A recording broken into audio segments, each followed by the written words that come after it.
Welcome to my channel GK classes. तो मैं अंजलि लेकर आई हूँ आपके लिए 25 अप्रैल के करंट अफेयर के कुछ महत्वपूर्ण प्रश्न। तो चलिए देखते हैं आज का पहला प्रश्न। तो आज का पहला प्रश्न है, हाल ही में किस राज्य ने भोजन की गुणवत्ता का आकलन करने के लिए एआई मशीन की स्थापना की है? तो देखिए इसका सही आंसर है ऑप्शन है महाराष्ट्र। महाराष्ट्र सरकार ने भोजन की गुणवत्ता का आकलन करने के लिए एआई मशीन की स्थापना की है। चलिए इससे जुड़े कुछ फैक्ट्स और पढ़ते हैं।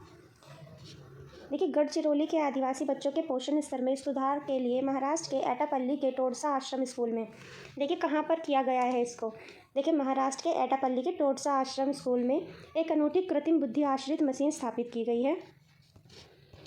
प्रशासन द्वारा परियोजना भामरागढ़ के तहत पहल की गई थी और इसमें 8 सरकारी स्कूल शामिल है। खास बात यह है कि यह मशीन खाने की प्लेट के साथ छात्र की फ़ोटो खींच लेती है। आगे देखेंगे। क्वेश्चन नंबर 2, हाल ही में किस देश के रक्षा मंत्री एससीओ बैठक के लिए भारत आएंगे?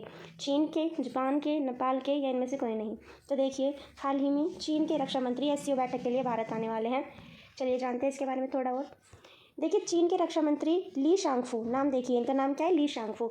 रक्षा मंत्री का नाम है ली शांगफू और ये 27 से 28 अप्रैल 2023 को होने वाली शंघाई सहयोग संगठन के रक्षा मंत्रियों की बैठक में भाग लेने के लिए भारत का दौरा करेंगे। गलवान घाटी में झड़प के बाद यह पहली बार होगा जब कोई चीनी रक्षा मंत्री भारत में होगा।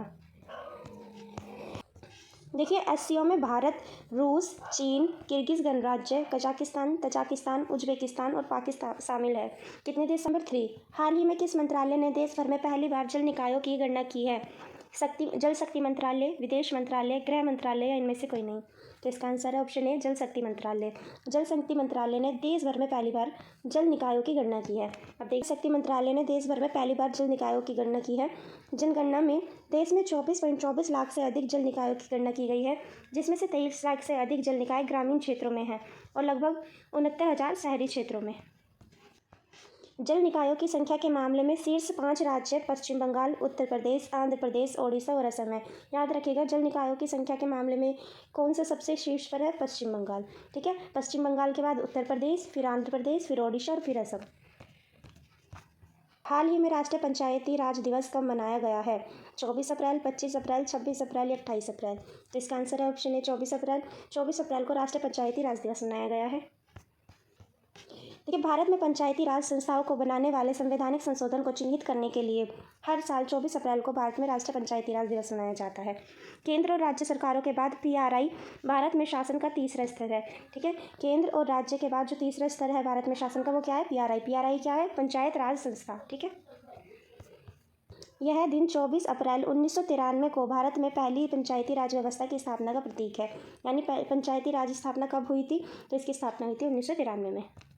क्वेश्चन नंबर 5, हाल ही में किसके द्वारा बंदरगाहों, जलमार्गों और तटों के लिए राष्ट्रीय प्रौद्योगिकी केंद्र का उद्घाटन किया गया है? किसका? बंदरगाह, जलमार्गों और तटों के राष्ट्रीय प्रौद्योगिकी केंद्र का किसके द्वारा किया गया? सर्बानंद सोनोवाल। ठीक है, सर्बानंद सोनोवाल के द्वारा इसका उद्घाटन किया गया है। आगे देखिए, कहते पतन, पोत परिवहन और जल मार्ग मंत्री सर्बानंद सोनोवाल ने 24 अप्रैल 2023 को तमिलनाडु के चेन्नई में, ठीक है, तमिलनाडु के चेन्नई में बंदरगाहों, जलमार्गों, तटों के लिए राष्ट्रीय प्रौद्योगिकी केंद्र आईआईटी डिस्कवरी कैंपस का उद्घाटन किया। किसका उद्घाटन किया है? IIT discovery campus. ये रहा, आईआईटी डिस्कवरी कैंपस का उद्घाटन किया है। सागरमाला कार्यक्रम के तहत इसका उद्घाटन किया गया है। आईआईटी चेन्नई में 77 करोड़ रुपए की लागत से इस केंद्र को स्थापित किया गया है।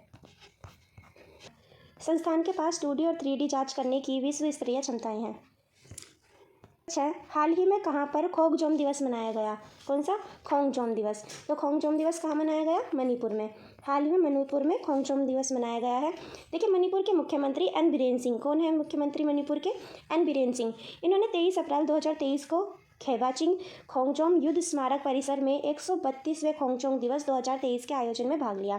तो ये जो खोंगजोम दिवस मनाया गया था ये कौन सा था? 132वां। ठीक है, 132वां खोंगजोम दिवस था। कहाँ पर बनाया गया था? खोंगजोम युद्ध स्मारक परिसर में। ठीक है, आगे देखिए, 1891 में एंग्लो मणिपुरी युद्ध के दौरान मणिपुर की स्वतंत्रता की रक्षा के लिए अंग्रेजों के खिलाफ लड़ते हुए देने वाले मेजर पाओना ब्रजवासी सहित वीर मणिपुर योद्धाओं को सम्मानित करने के लिए यह दिन मनाया जाता है। क्यों मनाया? जही में किसने 5वें भारत गुआना संयुक्त आयोग की अध्यक्षता की है? तो 5वें भारत गुआना संयुक्त आयोग की अध्यक्षता किसने की है? जयशंकर प्रसाद ने। देखिए विदेश मंत्री डॉक्टर एस जयशंकर ने 22 अप्रैल 2023 को विदेश मंत्री ह्यूंग टोंड के साथ 5वीं भारत और गुयाना संयुक्त आयोग की बैठक की अध्यक्षता की है। हाल ही में किसने तीरंदाजी विश्व कप 2023 स्टेज 1-2 में 2 स्वर्ण पदक जीते हैं? किसमें तीरंदाजी विश्व कप 2023 स्टेज 1 में? तो इसमें 2 स्वर्ण पदक जीते हैं ज्योति सुरेखा वेनम ने। देखिए, भारत ने 22 अप्रैल 2023 को अंताल्या तुर्की में तीरंदाजी विश्व कप 2023 स्टेज 1 में मिश्रित टीम स्पर्धा और महिला व्यक्तिगत कंपाउंड में 2 स्वर्ण पदक जीते। ज्योति सुरेखा वेनम और ओजम प्रवीण देवताले ने चीनी ताइपे के चैन ये हुएन और केम ची लू को 159 और 154 से हराकर मिश्रित टीम स्वर्ण जीता। ज्योति सुरेखा वेनम ने कोलंबिया की सारा लोपेज को 149 146 से हराकर 1 स्वर्ण जीता है। क्वेश्चन नंबर 9, हाल ही में किसके द्वारा देश की पहली वाटर मेट्रो का उद्घाटन किया गया? तो इसका उद्घाटन किया गया है नरेंद्र मोदी के द्वारा। हाल ही में किसने तीरंदाजी विश्व कप में कांस्य पदक जीता? ठीक है, कांस्य पदक किसने जीता? धीरज ने। भारतीय पुरुष रिकर्व टीम ने अप्रैल 2023 में तीरंदाजी विश्व कप स्टेज 1 में शूट ऑफ में सबसे कम अंतर से चीन से हारने के बाद रजत पदक जीता है। धीरज बोम्मादेवरा ने अपने विश्व कप पदार्पण में दूसरा पदक जीता जब उन्होंने कजाकिस्तान के इल्फत अब्दुल्लिन को हराया। में सीएसके ने आईपीएल 2023 में कितने रनों का एक नया रिकॉर्ड बनाया है? तो इसका आंसर है ए 235 पे 4। आगे देखिए, चेन्नई सुपर किंग्स ने 23 अप्रैल 2023 को कोलकाता नाइट्स राइडर के खिलाफ कुल 235 पे 4 विकेट का स्कोर बनाया, जो कि अब तक के आईपीएल 2023 का हाईएस्ट स्कोर है। आईपीएल 2023 में पिछला उच्चतम स्कोर 228 पे 4 विकेट का था, जो 14 अप्रैल 2023 को केकेआर के खिलाफ सनराइज हैदराबाद द्वारा दर्ज किया गया था। सीएसके के लिए अजिंक्य रहाणे ने सर्वाधिक रन बनाए हैं। क्वेश्चन नंबर 12, हाल ही में भारत की महत्वाकांक्षी रेल विकास योजना के तहत महाराष्ट्र के लातूर में कितनी वंदे मातरम भारत ट्रेनों का निर्माण किया जाएगा? तो देखिए, महाराष्ट्र के लातूर में 120 वंदे मातरम ट्रेनों का निर्माण किया जाएगा। तो इसका आंसर 120। भारत की महत्वाकांक्षी रेल विकास योजना के तहत महाराष्ट्र के लातूर में रेल कोच फैक्ट्री में 120 वंदे मातरम ट्रेनों का निर्माण किया जाएगा। वंदे मातरम ट्रेन भारत की पहली स्वचालित सेमी हाई स्पीड ट्रेन है, जिसकी अधिकतम गति 180 किलोमीटर प्रति घंटा है और अत्याधुनिक सुविधाओं से लैस है। लातूर में कोच फैक्ट्री लगाने के लिए केंद्र ने 600 करोड़ रुपये मंजूर किए हैं। हाल ही में किसने लगातार बार्सिलोना खिताब जीता है? तो किसने बार्सिलोना खिताब जीता है? ये जीता है कार्लोस अल्कराज ने। ठीक है, Spanish tennis star Carlos Alcaraz ने फाइनल में हमवतन स्टेफानोस सिटसिपास को हराकर अपना लगातार दूसरा बार्सिलोना खिताब जीता है। 19 वर्षीय विश्व नंबर 2 ब्यूनस आयर्स और इंडियन वेल्स में जीतने के बाद 2023 की अपनी तीसरी ट्रॉफी और अपने करियर की 9वीं जीत हासिल की है। हाल ही में किसने शहर के वन विहार राष्ट्रीय उद्यान ने सिंगल यूज़ प्लास्टिक पर बैन लगाया है?